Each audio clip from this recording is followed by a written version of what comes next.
Hey, Michelle. I should start off with welcome all of our listeners to Michelle and Mickey's Performance Podcast.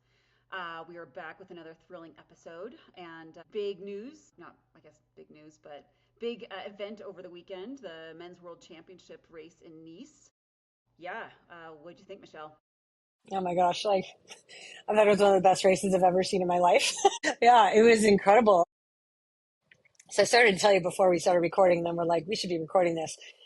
This episode is largely going to be like quite positive about like the race itself, but like before we even get into that, I just feel like I want to rip Ironman a new one for the way that they make watching the race so hard for people in America. So I'll share with the listeners is that I got to watch the vast majority of it, and I did so using a VPN. Like I had to go out of my way to buy like a separate way to connect to the internet so that like my YouTube thought I was connecting in from the UK.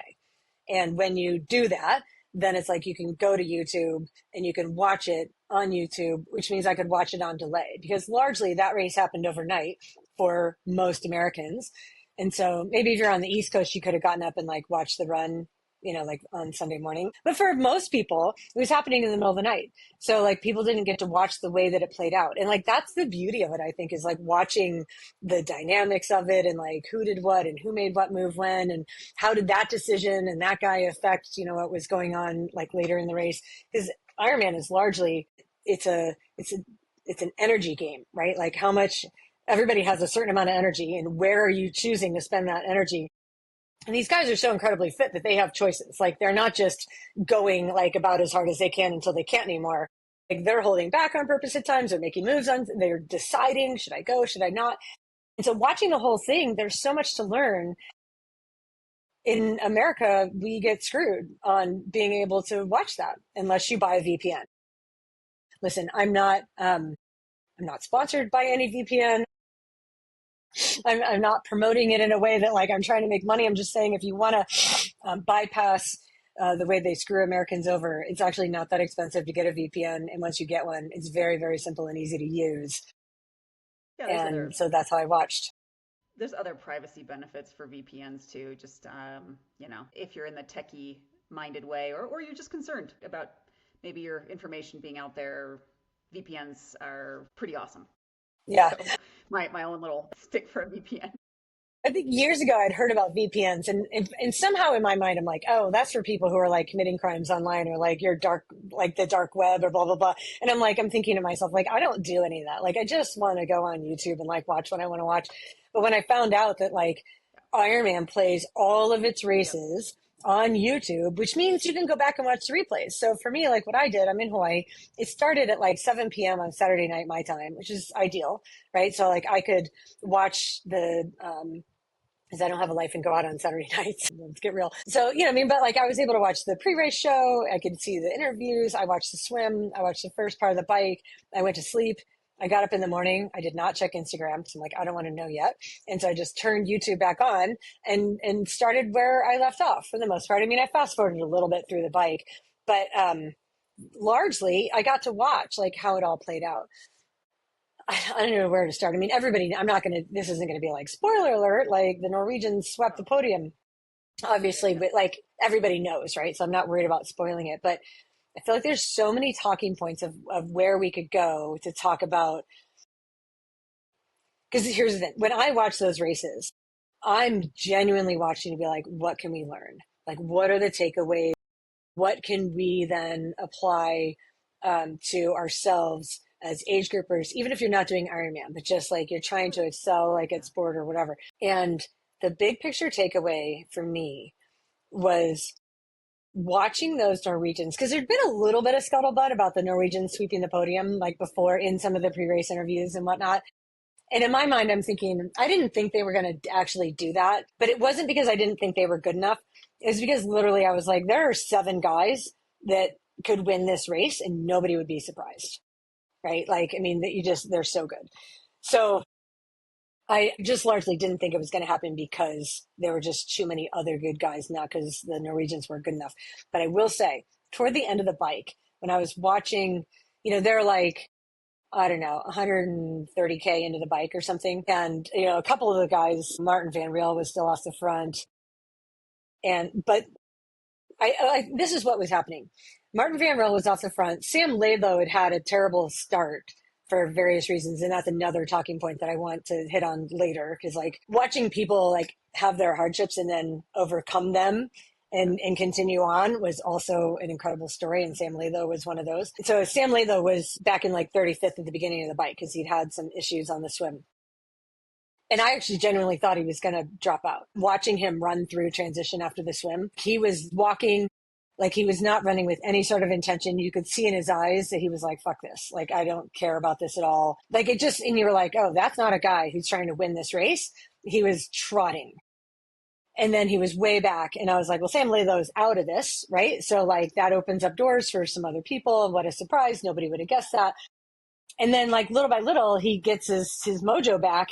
And I don't remember at what point, but at some point in the back half of the bike, he makes his way toward the front of the race. I think Martin Van Riel was still out front, but Sam Laidlow goes off the front. He passed everyone. And when he did, Christian Blumenfeld went with him. Like, and I'm watching this and going like, they're only like a minute back. Like Martin Van Riel's only like 1 minute up. And Sam Laidlow is about to go. And in the pre-race interviews, one of the questions that was asked, it was asked to Christian, like, what's the gap that you would be comfortable with giving Sam Laidlow off the bike, like in T2, right? Like, how much time do you think, it could be? And he said like 6.5 minutes, right? Like that he was comfortable, like that if Sam Laidlow came off the bike 6.5 minutes ahead of him, that he was like, cool, got this, right? Like I can run that down. And so here it's like they're in the back half of the bike, like they're so late in the bike and they're together. And so when Sam I hear dogs. When I like, so Sam Laidlow makes this move in the back part of the bike and Christian goes with him and you're like, you're burning a match to go with this guy who you don't need to do that. Cause like, I mean, at best now, it's so close to the end of the bike. I mean, he's maybe going to get 2 minutes on you. Like, you don't need to spend your energy that way going with him. Like, why don't you just stay with your guys? Like, stay with, like, Christian, or so Gustav and Casper and Nick Thompson. Those guys were, like, right with him. And Christian left them to go do that. He burned a match doing it. And I'm thinking, that doesn't make any sense. But when I saw that, I was like, oh, the Norwegians have a chance here. Like, looking at sort of the top 7 or 8 guys in the last 30K of the bike, I was like, the Norwegians, like, who can run out of this group? Like, I think they're the best runners. I'm like, this literally could be a Norwegian sweep of the podium. And then what you find out afterward is that Christian made that move because he knew how fast Casper and Gustav were running. And he wanted 2 minutes on them starting the marathon so he wouldn't have to battle shoulder to shoulder with his teammates, is essentially like what that was about. But anyway, so watching that kind of strategy was just incredible. And then like, we're like, they're 5K into the run and there's 5 guys running together. And it ended up being like the top 5 guys overall. So the 3 Norwegians and then like Martin Van Riel and Sam Laidlow. Literally, they're running in a train, just top 5 guys, like shoulder to shoulder in a pack. They're pack. Like, when do you ever see that in an Ironman World Championship? And like, I was just like, I mean, it was funny because like it's Sunday morning and my husband is like super into watching soccer. He watches Premier League soccer. So like he's in the other room with like the big screen TV with like the soccer games on. I'm like, hey, can you turn that down? Because like I'm in the other room and I've just got my iPad out because I'm, watching through my VPN on YouTube. Like, and I'm like, I felt the need to commentate the race to him. Like he doesn't care at all, but I'm like, you gotta watch it. Oh my God. Like, look at what's happening. Anyway, it was just really fun to go that like, to have an Ironman race that is that close. And somebody did the math on the lead changes in the marathon. There were 12 lead changes during the marathon. And so like while you're watching, you're like, I don't know who's going to win this. And so like there's so many times like right when you're watching Ironman and you're like, I could walk away for half an hour and it's literally going to be the exact same thing. And it's like kind of boring to watch or whatever. Like I was sort of glued to my screen because I'm like, I don't know who is like, so at some point, Christian and Gustav went off the front and they dropped Martin and Sam and Casper. And in the post-race interviews, what you hear at that time was that, and this is from Casper, who ran a 2:29, by the way, 2:29:22. He ran to go 7:51 on that knee score. He went 15 minutes faster than Sam Laidlow went last 2 years ago. But that's anyway, incredible. yeah, it was incredible. Yeah. And so he's, at some point, I can't remember if he was third at that point or if he was back in fifth, or I don't remember what was going on behind because they're really only showing the top two. But afterward, you hear these three guys and they're talking about their strategy and like how they were trying to beat each other, the top three Norwegians. And Casper's saying when Gustav started pushing the pace to drop Sam and Martin, he was running like 220 pace. Like 220 marathon pace is what he was running for. I don't know how long, but like for a couple of kilometers, like he's trying to create a gap. And Casper was looking at his watch going like, I don't think that's sustainable. Like, I think that I should hold my pace here. Like, he's like, I'm running 230 marathon pace right now. And while I feel really good, it's still really early. And I don't feel like I should make that move to, go faster. And then you find out that Gustav did that because he was like, I didn't want to be running with Christian in the last 10K because like Christian has an ability to like really turn on afterburners and sprint in a way that like Gustav didn't think he could contend with. And he thought his best chance against Christian at that time would be to wear Christian's legs out by holding a high pace early instead of like letting Christian be fresh enough. And Casper's back there going like, I think that's suicide for both of you. And so like, I'm going to play. And so everybody's playing their cards, right? Like they're trying to beat each other, which I can relate to, like as an American, right? Like we're very competitive. And like when you're trying to win and you're trying to figure out like, what's your weakness? What's your weakness? What's my strength? What cards do I have to play? Like, how am I going to do this? To realize how strategic it is, like at that top level, right? That they're not all just like, this is the pace I'm going to go. And like, it is what it is. No, they're not out there just individual time trialing it and then seeing who finishes first. It is straight up a strategic race where they surge on each other. They make choices. Should I go or should I not? You have to understand physiology. You have to understand how well have you been feeling? Are you hydrated? What are the conditions? What's your heart rate at that time? And so like when Casper finally went back to the front, I mean, then you watch like Gustav start falling off the back and it looks like he's puking at one point. And you're like, oh God. And you see his turnover slowing and you're like, oh, Gustav's going to be third.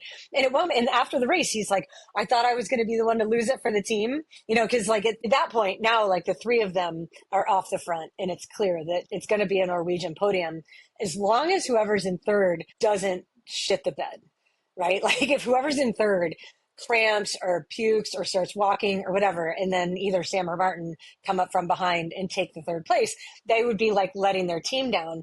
And so the third place guy, even the second place guy, so like after they knew Casper's winning, because Casper at some point was like, now he's 2 minutes ahead, and they're like, we're not catching Casper. And so then they knew that they just had to like hold. And they both, Christian and Gustav at the end, were talking about how they were afraid they were going to lose it for the team by not being able to hold on to third, right? Which is also really cool while they're still figuring out how to beat each other. But then at the end, and I tell you what, this part, like it gave me chills. I was so happy. I felt all of their emotions. It was super cool that Casper won, first of all. But then like when Gustav crosses the line, the first thing he does is give the most genuine hug to Casper. Like you could tell that there wasn't like disappointment in Gustav that he didn't win, even though he wanted to win. And he made that clear. I'm here to win. I want to win. I'm going to do everything I can to win. He did everything he could to win.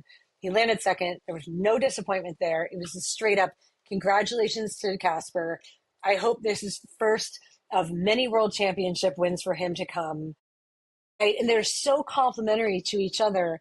And then like in the post-race press conferences, like all three of them are saying, I would not be here without these two, right? That the reason that I'm here is because of these two. And to me, it was so like, and it was interesting because even when you watch like an American like journalist or media person like asking them questions, and this is the part that really struck me, and it's a cultural thing.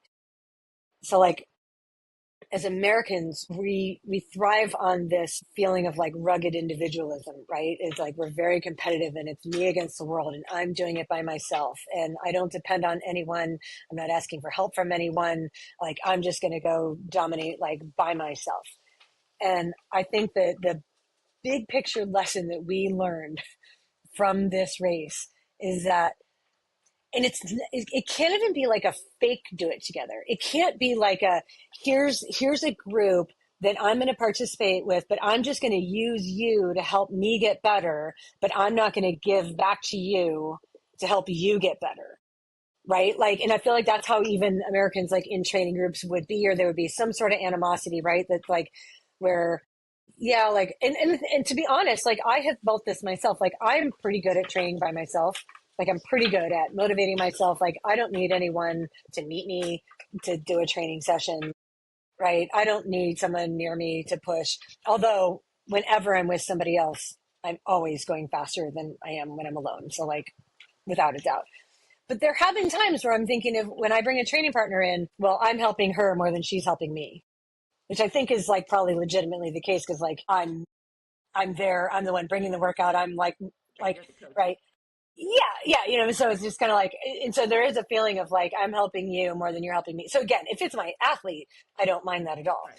But if it's like somebody who I feel like you're trying to benefit off me, but you're going to gain more from this than I am, so I don't want to do that. I have felt that, and now that I've seen this whole thing with like what the Norwegians just did, I'm like, I got to rethink all of it because like Right. the reason that they're good is because they're not like when the gun goes off, they're trying to beat each other, and they will say that outright. Like they will do everything they can to beat each other.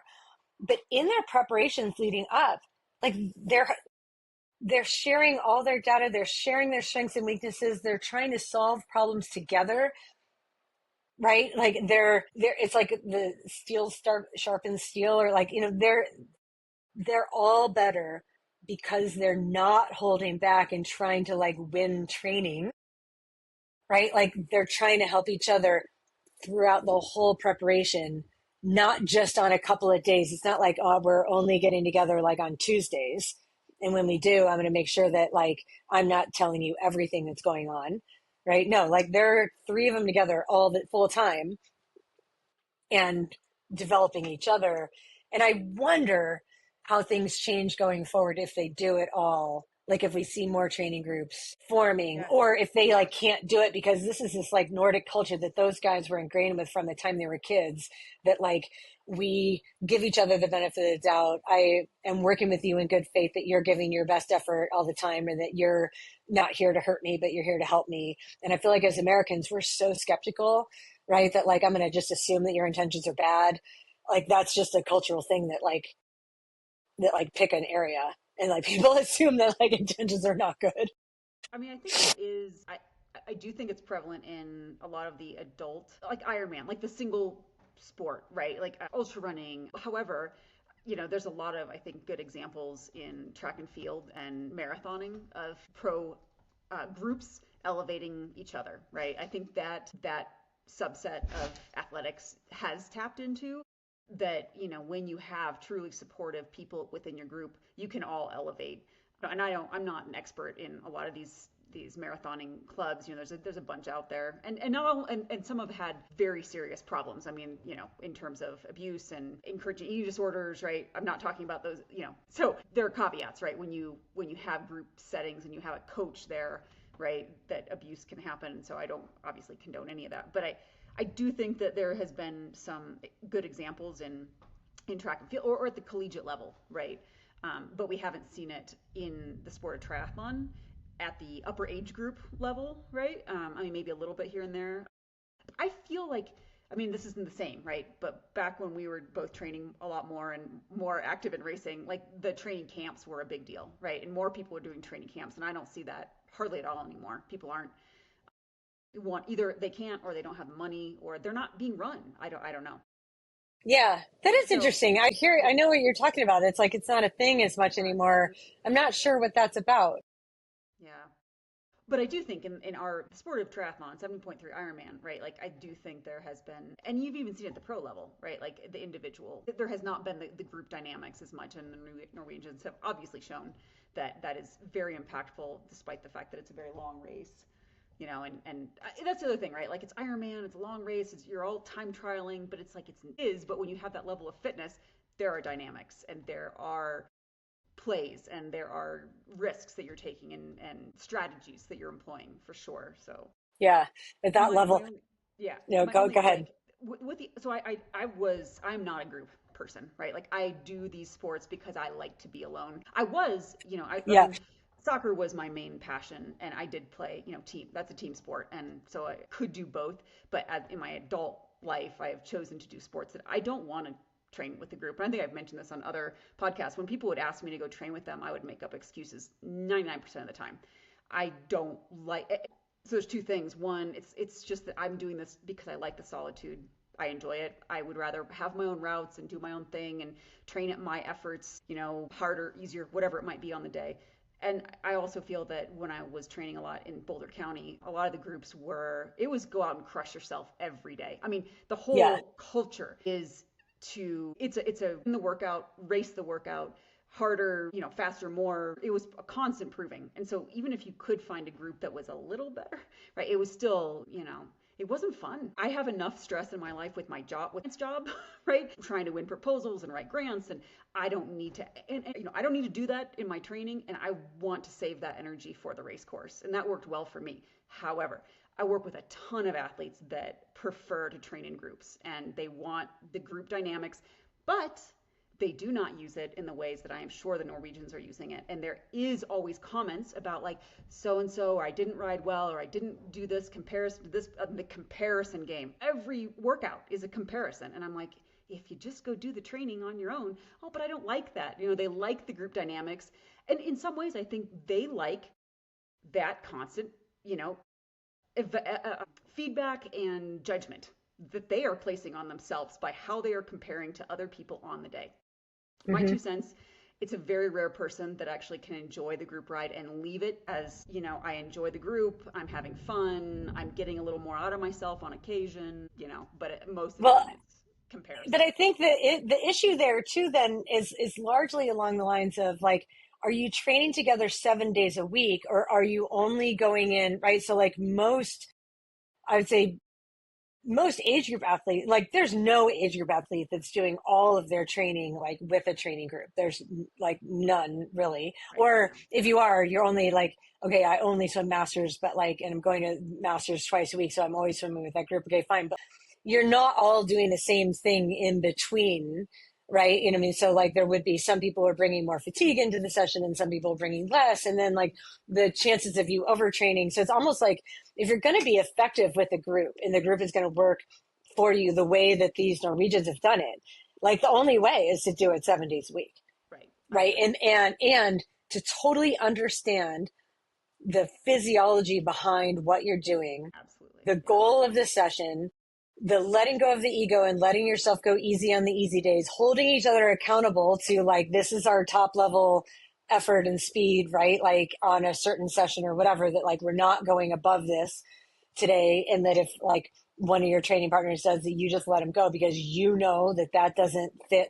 And so in a big group, like if you go for a group ride where everybody's coming sort of with their own agenda and their own goals and their own, and so because they did cop some criticism in the beginning of the year that all three of those guys were doing all the same races, right? Like they all went to this, they had the same race schedule.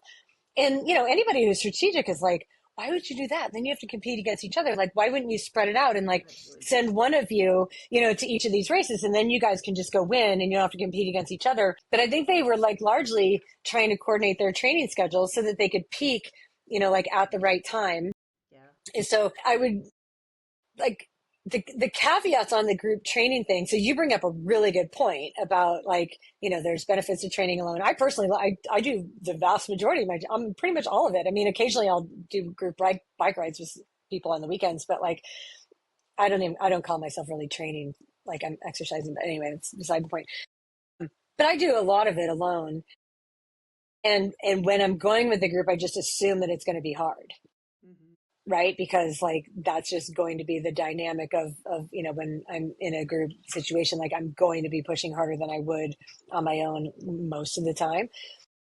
So to I don't know, warn is the right word, but to just bring your awareness to like, if you watch that race over the weekend and you're like, see, group training is the way, group training is what it takes. Like, know like all the caveats that go into that, and that like there are absolute benefits to group training, like for sure, as long as your training partners are about the same fitness level as you, have the same goals as you, are able to put their egos away when it matters.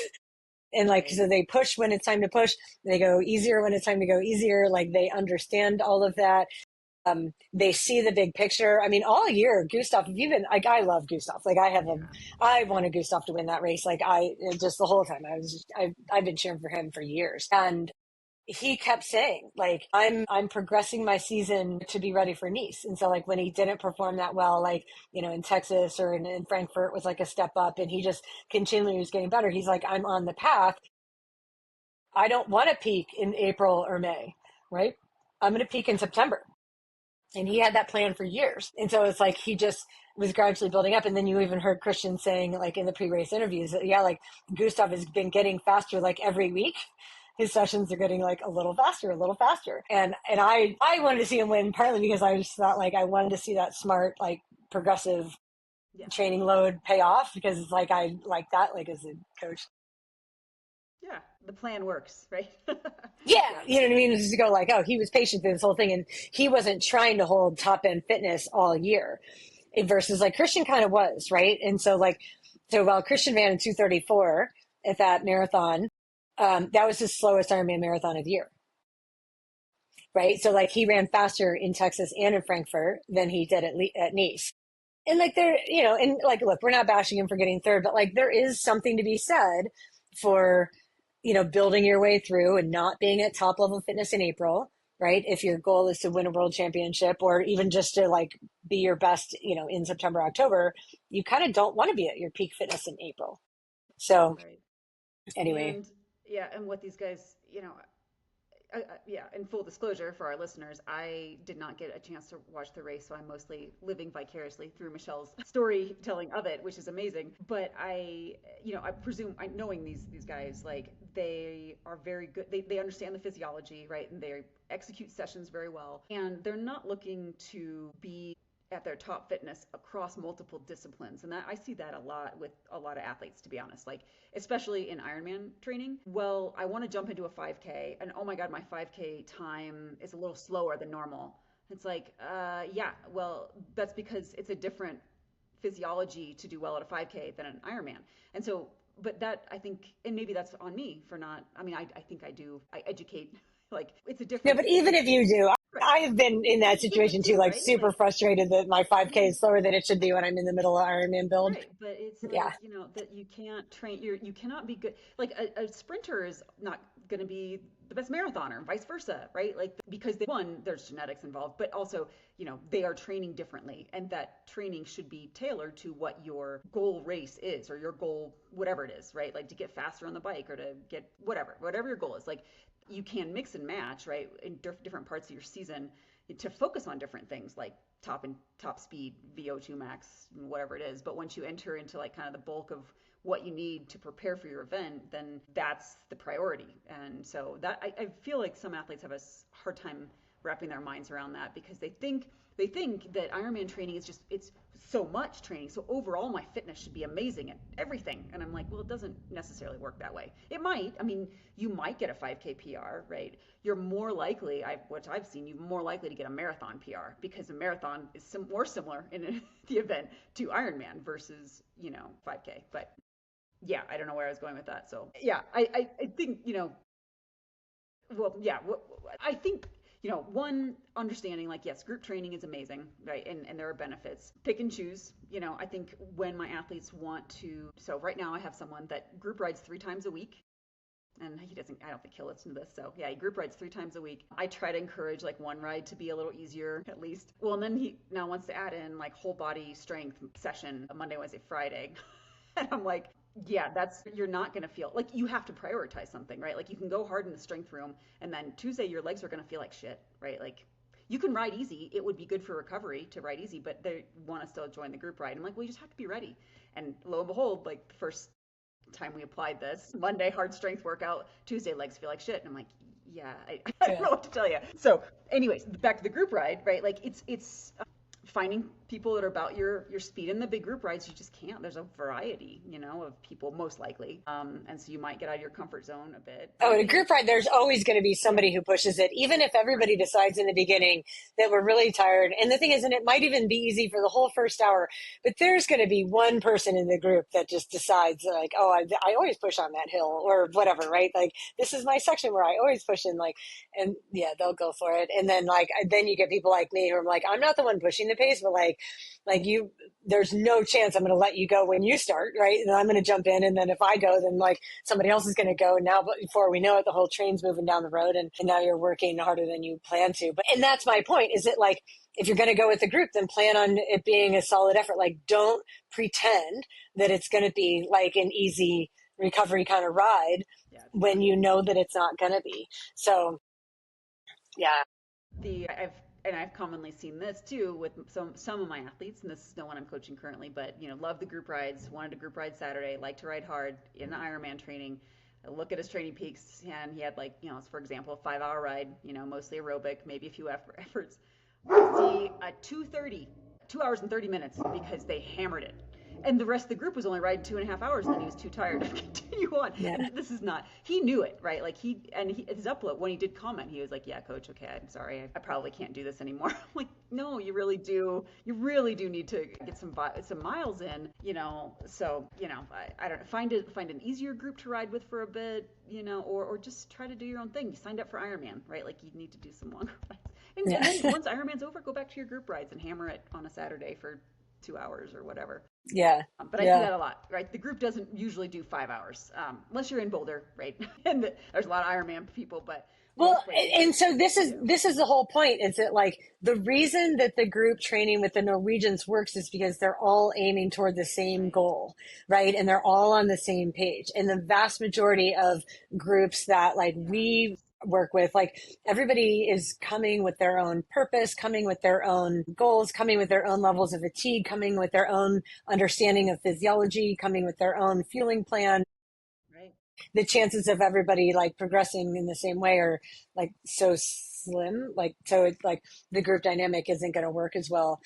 But Yeah. I was, what I took away more so than even like the group training was the cultural dynamic that allowed those guys to be so genuinely happy for each other in a way that like I'm really hard pressed to, I mean, there are a couple other athletes that I think could do professional level. I'm talking like at the world class. I mean, because this is like, we're fighting, we're duking it out. I mean, like, so Mickey, I really like you, but if you and I were duking it out to be world champion, and like we kind of knew that it's going to be you or me, like, well, I could say, well, if it's not going to be me, then I hope it's Mickey. But like, oh my God, I don't know how happy I would be like if you won and I lost. I just don't know if I'm that gracious. Like, I wish I was, but like, I'm not sure that I am. And I think that that's something that is like cultural.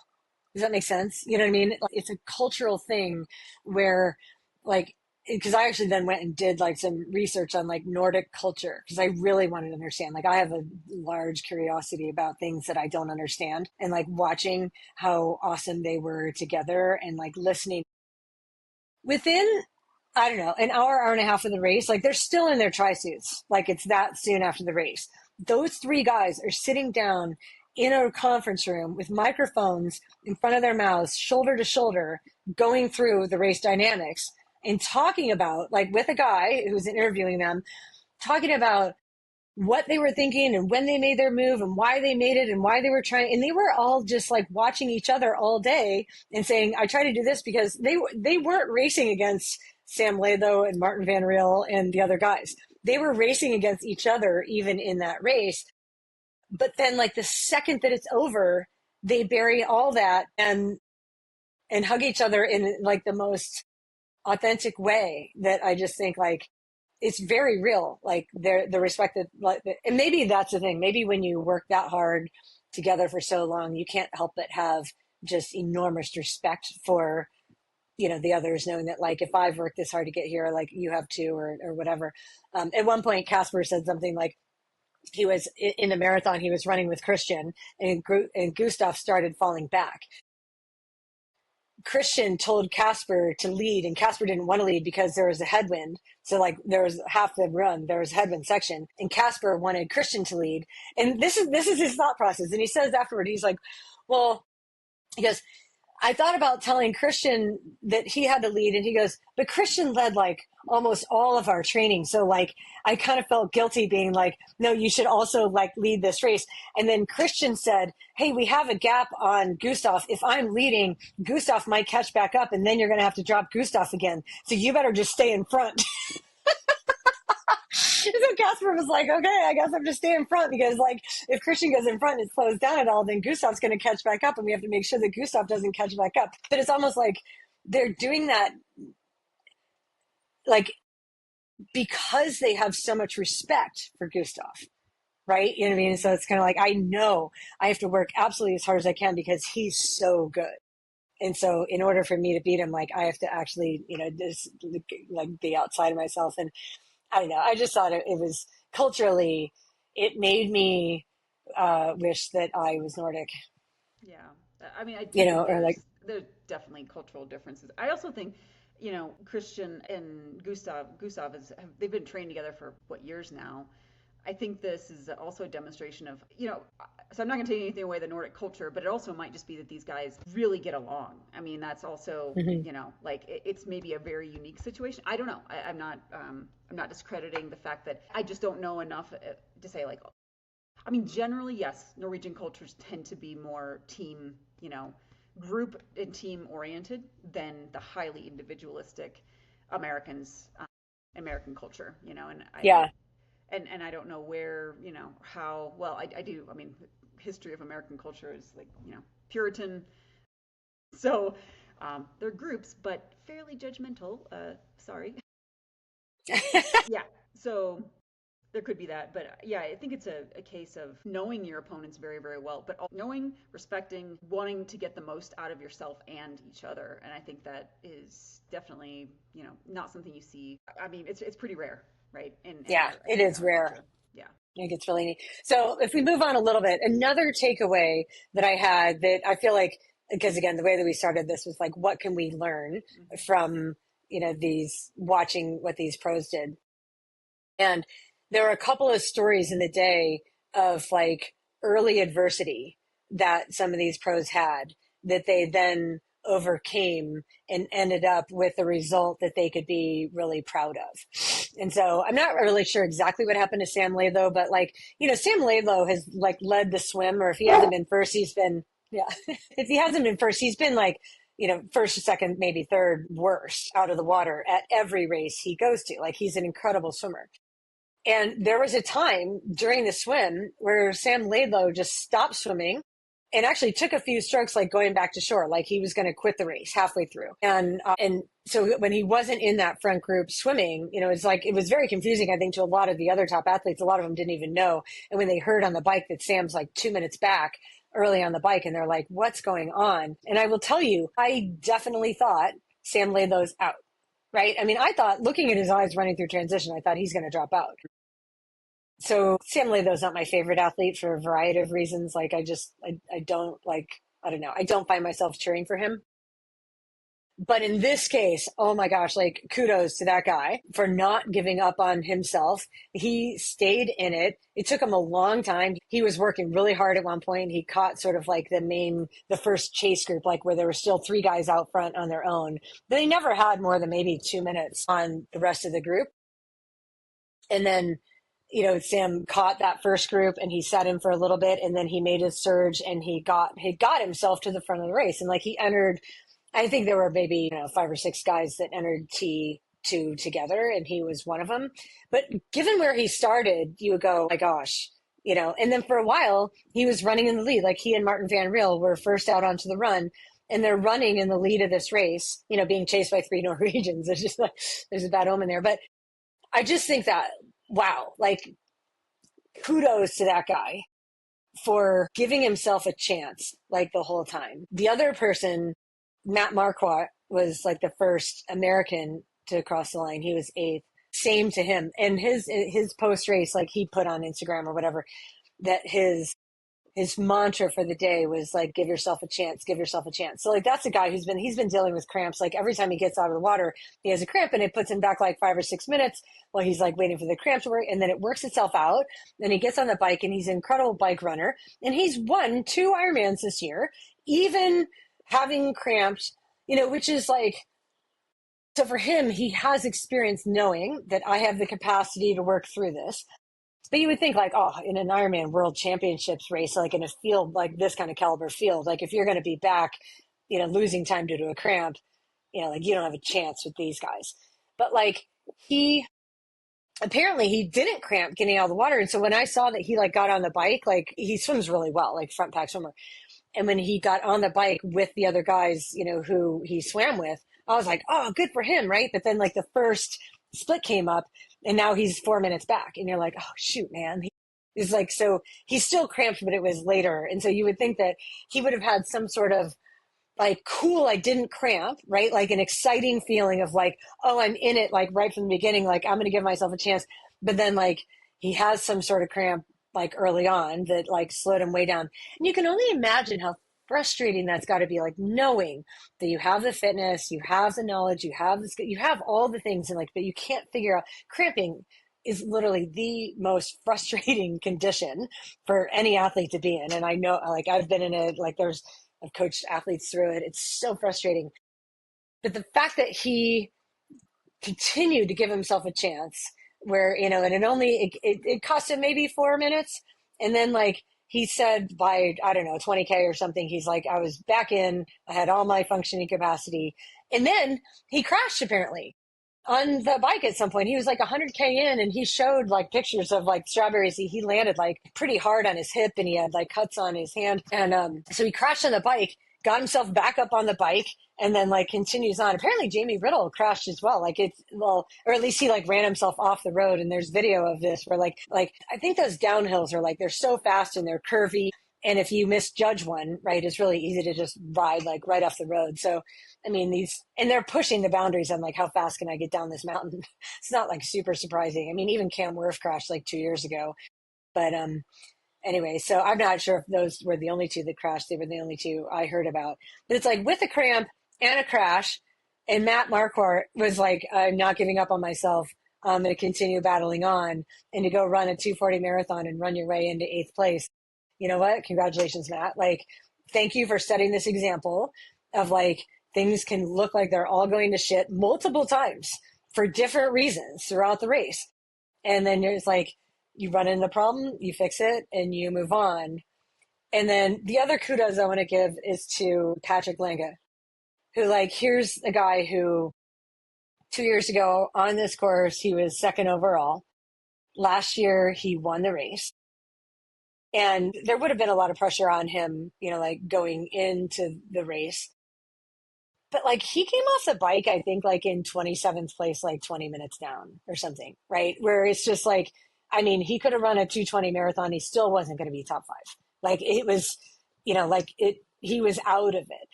And you have to imagine this mindset of like, I'm a world champion. And how hard that is. So you and I talk about this a lot, and like this can be our next talking point about what is it like to get older and not be the same athlete that you were before, right? And even when we're talking about it, we're not even talking about it from the standpoint of like, I'm the best in the whole world. We're just like, I just know how fast I used to be and how frustrating it is when I'm not that fast anymore. So here he is, a world champion on the world stage. He comes off the bike like 27th place, completely out of the race. That guy went and ran a 2:31 to run his way into 9th. And you have to imagine the whole time he's still like super frustrated. So even though you're like passing all these people and you're running really well, he has the second fastest run split of the whole day, which is great. But like for nothing, I mean, he's maybe making a little bit of money, but for like, for a past world champion, this isn't like, he's not going to get a sponsor bonus for being in 9th.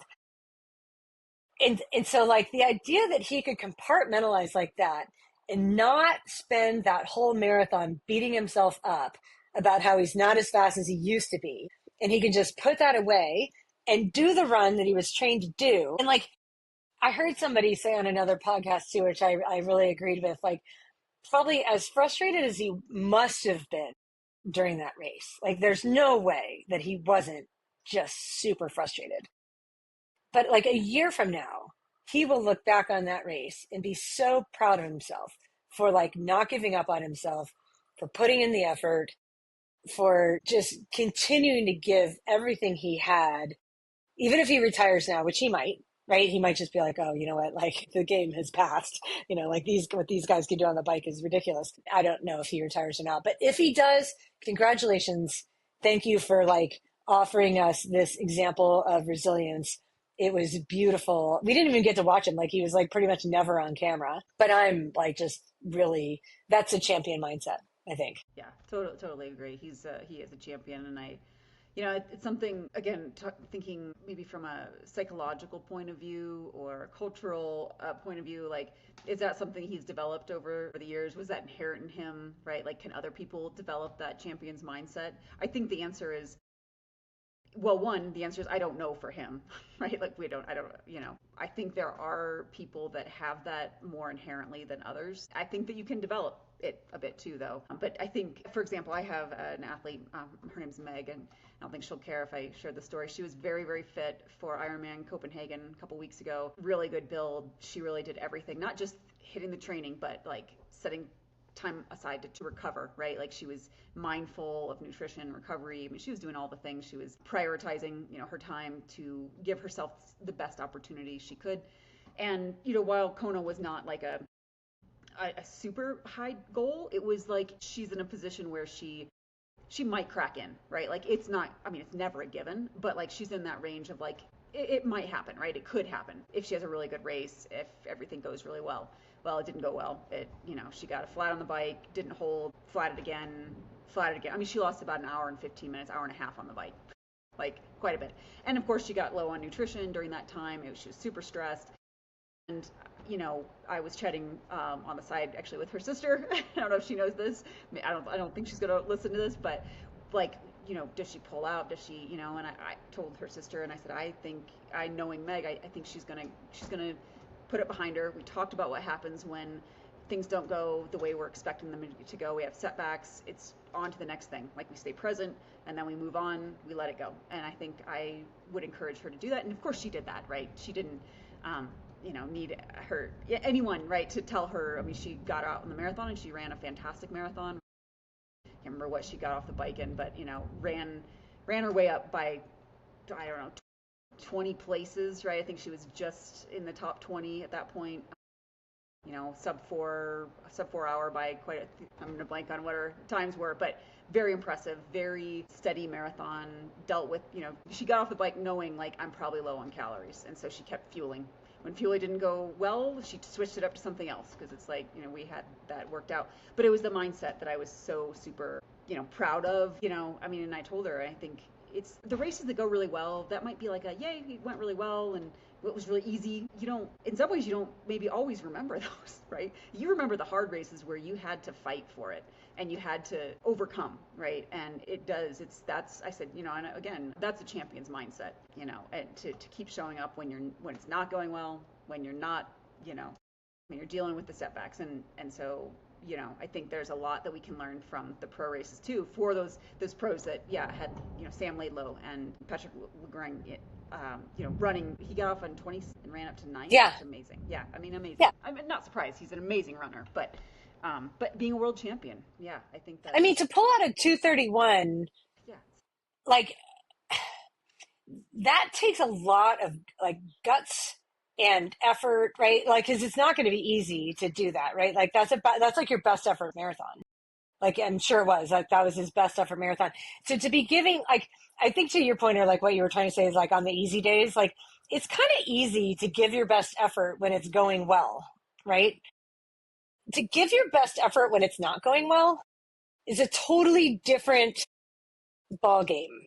And so, yeah, I feel like that just was like just really impressive to me, that he did that. And because you do see athletes, and I'm not going to name any names, right, at the pro level, and you see a lot of age group athletes that if it's not going their way, they didn't have the bike they wanted, they didn't have, and well, like they just, it's like if they yeah, you don't have, jog it in, or you you just go jog it like in, it's not, or they yeah. just pull out, right? Just like, well, it just wasn't my day. And I'm like, I could not. That wasn't me. I couldn't do that. I mean, you have to drag. I would have pulled out of a race for serious health. If you cannot get puking under control, if you are passing out, you should not subject. Like long-term health is very important. I try to encourage that from like do not do anything that's going to literally affect your long-term health, whether that's fracturing your foot, right, because you're running on a stress fracture, seeing that, to serious heat exhaustion and there's long-term effects from that. It's not about how much pain you can endure, right? Like you got to be a little bit smart about when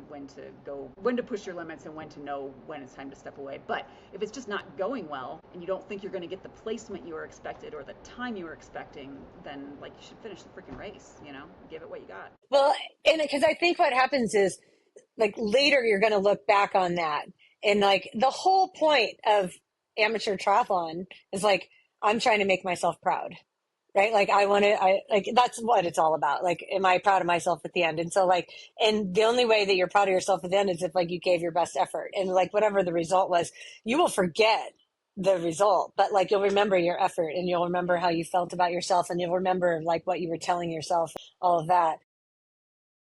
Yeah. Anyway, one final thing that I want to talk about from another athlete from the World Championships, Martin Van Riel.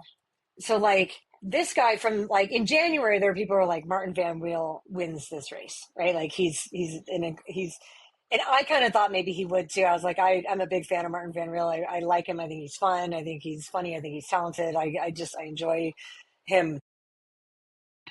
So then he sprained his ankle in a really bad way, like, I don't know, 6 or 8 weeks out, to the point where he didn't run. I think it was like 8 weeks out. He sprained it really bad. He didn't run for like 5 weeks. So he was devastated that he's like, I'm not going to be able to do this. But he swam and biked a lot when he couldn't run. And in my mind, I'm thinking, he might be able to do this because like we've seen it in the past that like if you're a good runner and you're really fit on the swim and the bike and you didn't have the run preparation that you wanted, as long as you have done the run training at some point before. So like, I don't think this counts for like somebody who's like never run well or like never run a marathon or just isn't like already a good runner. But like if at some point in your past you've been a good runner, but you didn't have the build that you wanted that one particular time. If your swim and bike are really strong, like we've seen Tim O'Donnell pulled that off.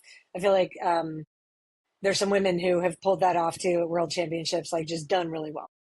Unlimited run trainings. I kind of thought, I bet Martin Van Riel is going to have a really good race. And sure enough, he comes off the bike, like he led pretty much the whole bike. And he came off into T2, like in the lead, but with the whole train of guys behind him. But he shared his stats on Instagram. So he ended up running like a 240 marathon, landed fourth. He was in fifth most of the day, but he caught Sam Latho kind of toward the end, which tells you that like he never gave up. He was still trying to like get to fourth, even when he was fifth and not going to be on the podium. But he shared his stats, Mickey. I about lost my mind. Okay, so he swam like 45, which they called 111 per 100-meter pace, no wetsuit, in the ocean. Okay. Then like he averaged 301 watts on the bike for 4.5 hours. Do you want to just guess what his average heart rate was? So like 301 watts for 4.5 hours, average heart rate 130. 130. It was 130. Yeah, his heart rate was 130 for 301 watts. And then he goes and he runs a 240 marathon, and his heart rate average was 126. And so people asked, and so this is a really telling point because someone asked, and I've seen this a lot. I've seen it with some athletes that I have coached where their average heart rate on the bike is higher than their average heart rate on the run.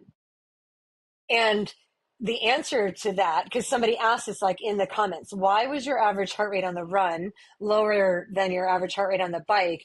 And Martin answered that question. He said, because I didn't have the muscular endurance to run the pace that I wanted to run.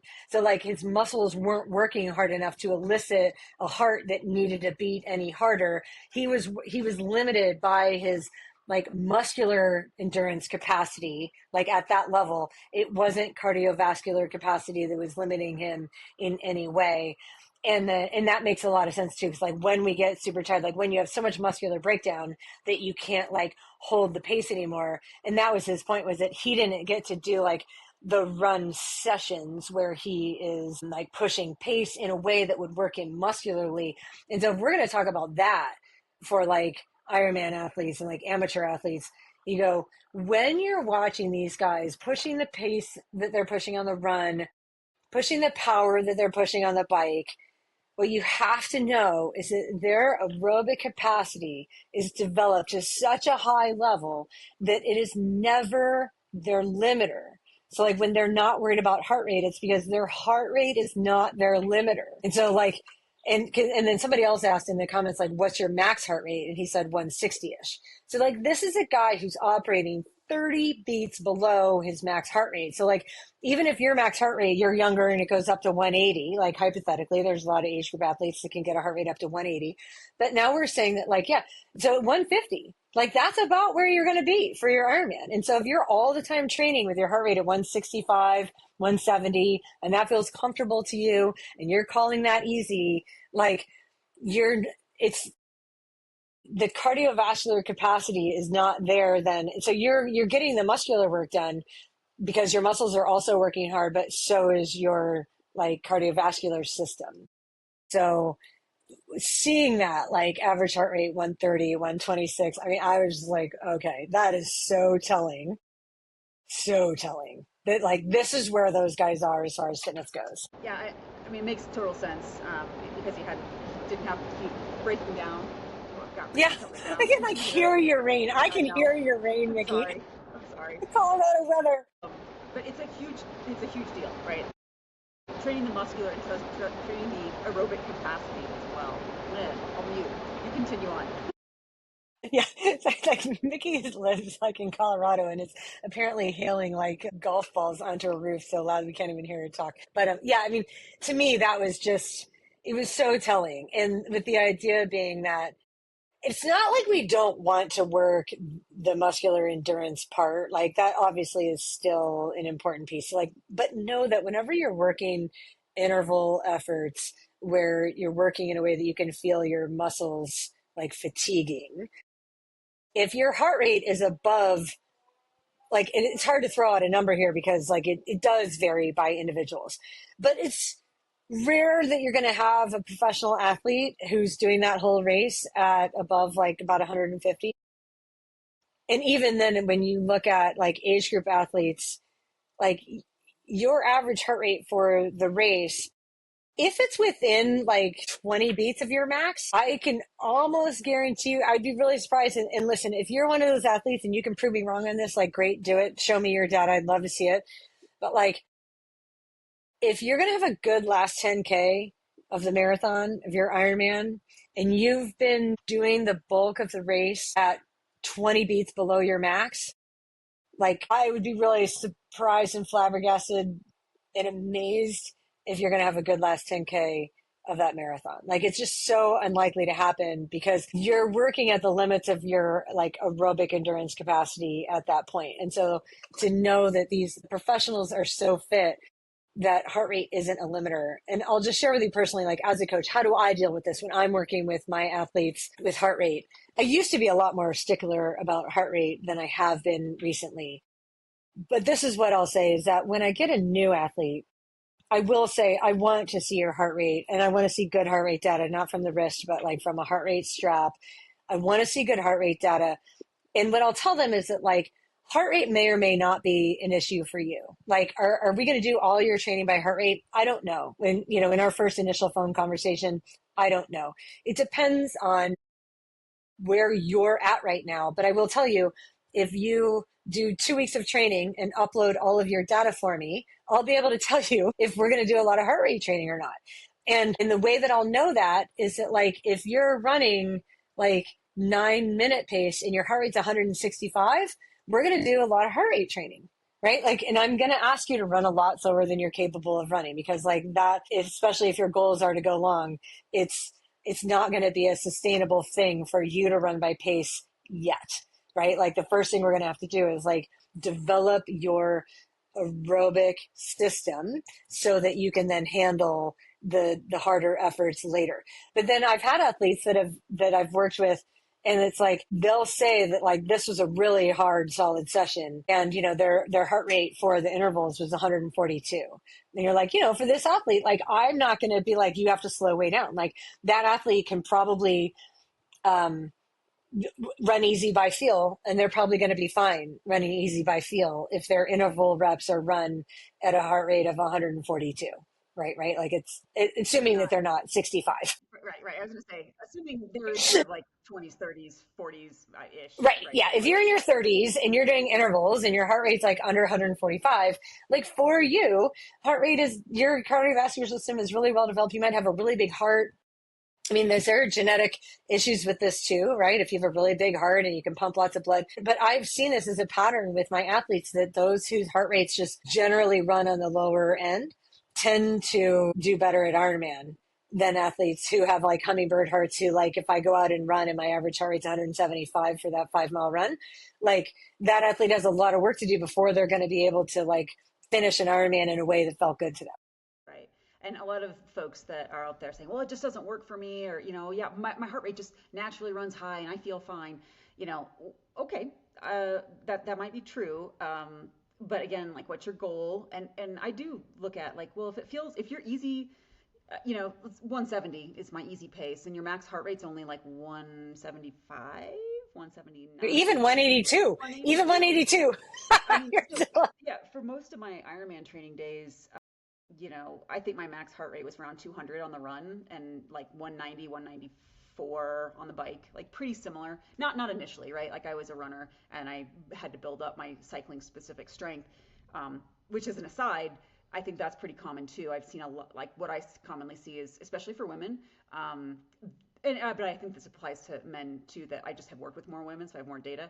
But as if they come from run background, they are more likely to have quite a large disparity in heart rates on the bike versus the run. Heart rate being very low on the bike because they haven't developed the necessary muscular endurance. They haven't developed the cycling muscles to be able to push the effort to get the heart rate up, right? I mean, maybe for short time periods, but not for sustained long efforts. But as they get fitter on the bike and build more bike specific strength, then the run and the bike tend to become pretty close. Usually about 5 beats slower on the bike for the same perceived effort, same zone effort, whatever you want to call it. But yeah, in my I've seen Ironman I've days, seen that too, by the way, like for sure. Like if you're new at the bike and your heart rate, you like can't even get it up. You're like 150 is really hard on the really bike, hard. but you can run at 165 all day long. Right.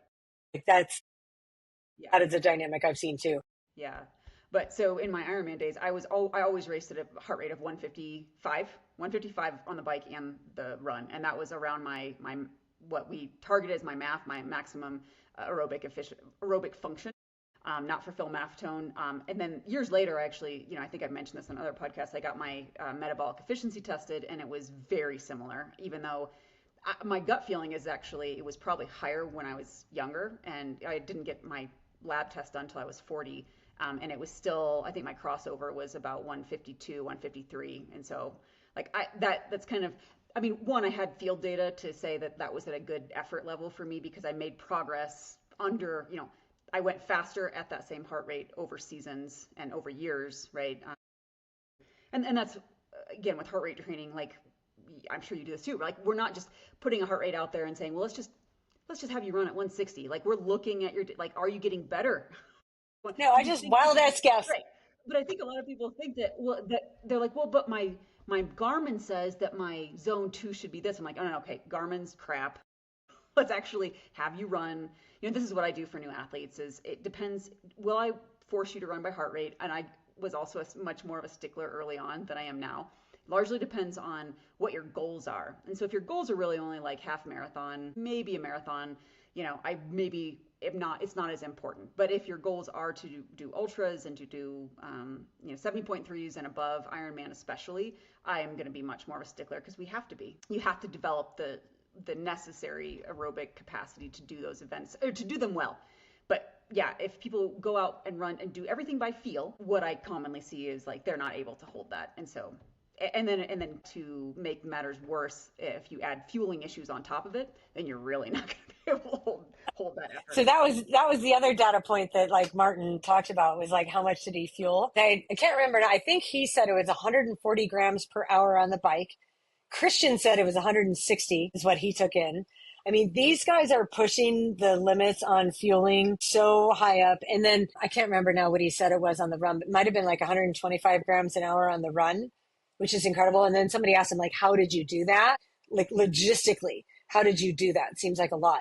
And he said that they had like a table for the pros where they had their own bottles and gels and stuff. And he said every time he ran by, he picked up two gels and then he had like a bottle like of himself. And you saw Casper had that too. Like he had a special tri suit that looked like he could put the bottle sort of like at his waist and then sort of zip up.